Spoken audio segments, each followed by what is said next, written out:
நிலச்சரிவு ஏற்பட்டு இன்னையோட கிட்டத்தட்ட 4 நாள் ஆகுது. இதுவரையும் மீட்பு பணிகள் நடந்துகிட்டு தான் இருக்கு. இன்னைக்கு பார்த்தீங்கன்னா, கிட்டத்தட்ட 2000 பேருக்கு மேல இறங்கி அங்க வேலை பார்த்துட்டு இருக்காங்க. தமிழ்நாடு, கேரளா அது மட்டும் இல்லாம பல மாநிலங்கள சேர்ந்த மீட்பு படையினரும், இந்திய ராணுவமும் அங்க இறங்கி வேலை பார்த்துக்கிட்டு இருக்காங்க. இன்னும் சிலருடைய உடல்கள் கண்டுபிடிக்கப்படாமலே இருக்கு.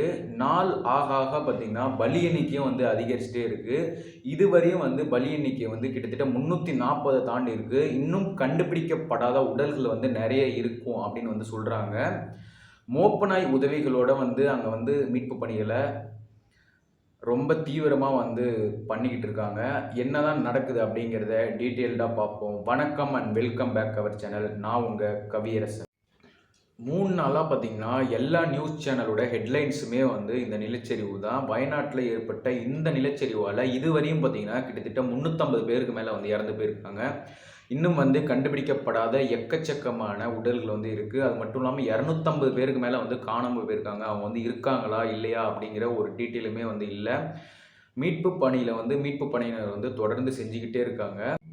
அது மட்டும் இல்லாம தமிழ்நாட்டில நீலகிரி, அதுக்கப்புறம் பார்த்தீங்கன்னா, கோயம்புத்தூர், தேனி இது போன்ற சில மாவட்டங்கள்ல முன்கூட்டியே முன்னெச்சரிக்கை நடவடிக்கையா என்ன பண்ணியிருக்காங்கன்னு பார்த்தீங்கன்னா, அங்க பெய்யக்கூடிய மழையினுடைய அளவ கண்காணிக்கிறதுக்காகவும், அதனால ஏற்படக்கூடிய பாதிப்ப முன்கூட்டியே தடுக்கிறதுக்காக தனியா குழு அமைச்சு முன்னெச்சரிக்கை நடவடிக்கை எடுத்துட்டு வராங்க.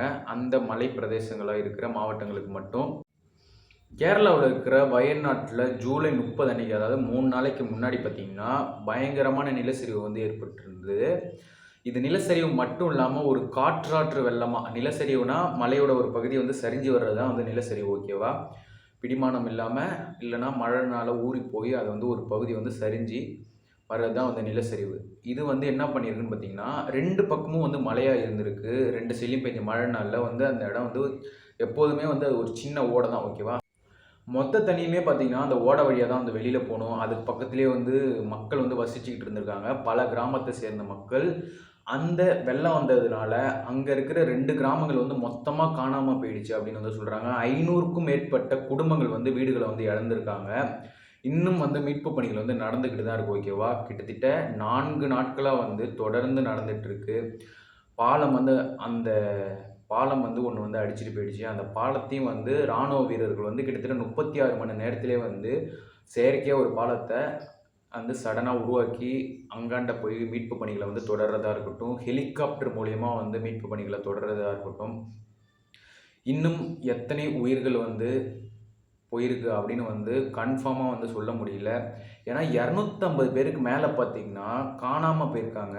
எப்படி இத சொல்றேன்னு பார்த்தீங்கன்னா, அங்க இப்ப நம்ம இருக்கோம்னா, நமக்கு பக்கத்துல சுத்தி நெறைய வீடுகள் இருக்கும். அந்த வீட்ல இருக்கிறவங்க, அந்த வீடுகள்ல இருக்கிற குழந்தைகள் எங்க வீட்டுக்குலாம் விளையாட வரும். அவங்களெல்லாம் காணோம் அப்படின்ட்டும், அது மட்டும் இல்லாம ஒரே குடும்பத்த சேர்ந்த 30 பேர் காணோம் அப்படின்னு ஒருத்தர் கம்ப்ளைண்ட் பண்ணியிருக்காரு. அது மட்டும் இல்லாம இன்னும் எக்கச்சக்கமான பேர் அவங்களுடைய குடும்பத்தில இருக்கிற நபர்கள இழந்துகிட்டு தவிச்சுக்கிட்டு இருக்காங்க. அரசு நடவடிக்கை எடுத்து அவங்களுக்கு எல்லாமே வீடுகள கட்டி தர்றதாவும், அது மட்டும் இல்லாம நெறைய பேர் நிதி உதவிகள் அளிச்சுக்கிட்டு இருக்காங்க. நம்ம தமிழ்நாட்ட சேர்ந்த நெறைய ஆக்டர்ஸ் ஹெல்ப் பண்றதா இருக்கட்டும், நெறைய சமூக ஆர்வலர் ஹெல்ப் பண்றதா இருக்கட்டும். இது இயற்கையால ஏற்பட்ட ஒரு பேரிடர், ஓகேவா? இயற்கை பேரிடர். இந்த மாதிரி இனிமேல் நடக்காம இருக்கிறதுக்கு நம்ம தான் முன்னெச்சரிக்கையா இருந்துக்கணும், ஓகேவா? இப்ப தமிழ்நாட்டுல எப்படி சொல்றதுன்னா, ஊட்டி, கொடைக்கானல்லாம் ஒரு மலை பிரதேசம். அதேபோல தேனி அதெல்லாம் தொடர்ச்சி மலைகள் இருக்கிற ஏரியா, ஓகேவா? அதனால அங்க இந்த அளவுக்கு மழை பெஞ்சதுன்னா, அதுவும் கேரளா பார்டர்ல தான் வரும். அங்கேயும் இந்த மாரி மழை பெஞ்சதுன்னா இந்த மாதிரி பாதிப்புகள் ஏற்படுறதுக்கு நெறைய வாய்ப்புகள் இருக்கு, ஓகேவா? கேரளாவுல எப்போதுமே மழை பெஞ்சுக்கிட்டே இருக்கிற மாதிரியான ஒரு சிச்சுவேஷன் அங்க நிலவிட்டே இருக்கும். ஏன்னா அது ஒரு கூலிங்கான ஏரியா, ஓகேவா? ஒரு சில பகுதியில பெய்யலினாலும், ஒரு சில பகுதியில எப்போதுமே அடிக்கடி பேஞ்சுக்கிட்டே இருக்கும். இதே போல நம்ம தமிழ்நாட்டிலயும் வராம தடுக்கிறதுக்கு நம்ம முன்கூட்டியே எச்சரிக்கணும். தமிழ்நாடு மட்டும் கிடையாது, இந்தியாவுல இருக்கிற அசாம்லாம் அதிகமா மழை பெய்யுற மாநிலம். அதனால எல்லா இந்தியாவுல இருக்கிற எல்லா மாநிலங்களும் முன்னெச்சரிக்கையா இருந்துக்கணும். அதேபோல மலைப்பகுதிகள்ல மலைய ஒட்டி வீடு கட்டுறத மோஸ்ட்லி தவிர்க்கணும். இவ்ளோ பேர் இறந்து போயிருக்காங்க. இத அரசியல்வாதிகள் சில பேர் அரசியலா பயன்படுத்துறாங்க. அதெல்லாம் கொஞ்சம் தவிர்த்துருங்க. ஏன்னா இவ்ளோ உயிர்கள் போயிருக்கு பார்த்தீங்களா? இதில் வந்து கண்டிப்பாக வந்து அரசியல் பண்ணுறதோ, ஒருத்தவங்கள வந்து போய் குற்றம் சொல்கிறதோ வந்து வச்சுக்காதீங்க. இது வந்து இயற்கையாக ஏற்பட்ட ஒரு பேரழிவு, ஓகேவா? இதே போல் இனிமேல் நடக்காமல் இருக்கிறதுக்கான முயற்சிகளை மட்டும் எடுங்க. நடந்து முடிஞ்சிடுச்சு. இதை வந்து இனிமேல் வந்து நம்மளால் மாற்ற முடியாது, ஓகேவா? இனிமேல் வரப்போகிறதையாவது மாற்றுங்க அப்படின்னு சொல்லிக்கிட்டு கடவுள்கிட்ட இன்னும் வந்து இறந்து போனவங்களோட குடும்பத்துக்காகவும் இன்னும் வந்து காப்பாற்றப்படாமல் இருக்கிற சில நபர்கள் வந்து இருக்காங்க. இன்னும் வந்து நிறைய பேர் வந்து தன்னோட ஃபேமிலியை வந்து இழந்துட்டுருக்காங்க. அவங்களுக்கு வந்து அவங்க ஃபேமிலி மீண்டு வரணும்னு சொல்லிட்டு 140 கோடி பேருக்கு மேலே வசிக்கிற நம்ம இந்தியாவில் போன வருஷம் பார்த்திங்கன்னா ஒடிசாவில் ஏற்பட்ட ட்ரெயின் ஆக்சிடெண்ட்லேயும் வந்து கிட்டத்தட்ட 300 பேருக்கு மேலே வந்து இறந்து போயிருந்தாங்க. அதே போல் ஒவ்வொரு வருஷமும் பார்த்திங்கன்னா நிறைய பேரிடர்கள் வந்து ஏற்பட்டுட்டு தான் இருக்குது. அது வந்து ஆக்சிடெண்ட் மனிதனால் ஏற்பட்ட தவறு. இது வந்து இயற்கையில் ஏற்பட்ட ஒரு பேரழிவு, ஓகேவா? இன்னும் எத்தனை நாள் வந்து மீட்பு பணிகளை வந்து தொடரும்னு தெரியல. ஏன்னா வச்சுக்கோங்களேன், அங்கே கிட்டத்தட்ட ஒரு ஒரு 30-40 கிலோமீட்டருக்கு அந்தாண்ட ஊர் எங்கே இருக்குன்னா, கிட்டத்தட்ட 30-40 கிலோமீட்டருக்கு அந்தாண்ட போயிட்டு அந்த ஊரில் வாழ்ந்தவங்களோட சிலருடைய உடல் வந்து அங்கே கிடச்சிருக்கு, ஓகேவா? அப்போ பார்த்துக்குங்க அந்த வெள்ளம் வந்து எவ்வளோ ஃபாஸ்ட்டாக வந்து வந்திருக்குன்னு. நீலகிரி, கோயம்புத்தூர், கொடைக்கானல் இதெல்லாம் வந்து மேற்கு தொடர்ச்சி மலைகள் இருக்கிற ஒரு மெயினான மலைப்பிரதேசம், ஓகேவா? அங்கெல்லாம் வந்து ஒரு இன்சிடென்ட் நடந்தால் தான் வந்து அடுத்தடுத்து வந்து நடவடிக்கை எடுக்கிறாங்க கவர்மெண்ட், ஓகேவா?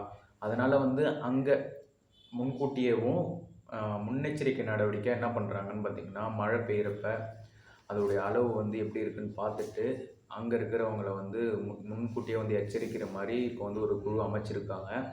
இது வந்து ஒரு நல்ல நடவடிக்கை தான், ஓகேவா? இதே போல் எந்தெந்த இடம்லாம் வந்து இந்தியா ஃபுல்லாக இருக்கோ அங்கெல்லாம் வந்து முன்கூட்டியே வந்து எச்சரித்து அங்கே ஒரு குழுவை உருவாக்கி அவங்க மூலிமா வந்து அந்த மக்களை வந்து அங்கேருந்து காப்பாற்றுற மாதிரி கவர்மெண்ட் பண்ணணும்னு சொல்லிட்டு இந்த வீடியோ முடிச்சுக்கிறேன். நாளைக்கு இன்னொரு வீடியோவில் வந்து உங்களை சந்திக்கிறேன். நம்ம சேனலுக்கு நீங்கள் புதுசாக இருந்தீங்கன்னா மறக்காமல் சப்ஸ்கிரைப் பண்ணிக்கோங்க. தேங்க்யூ.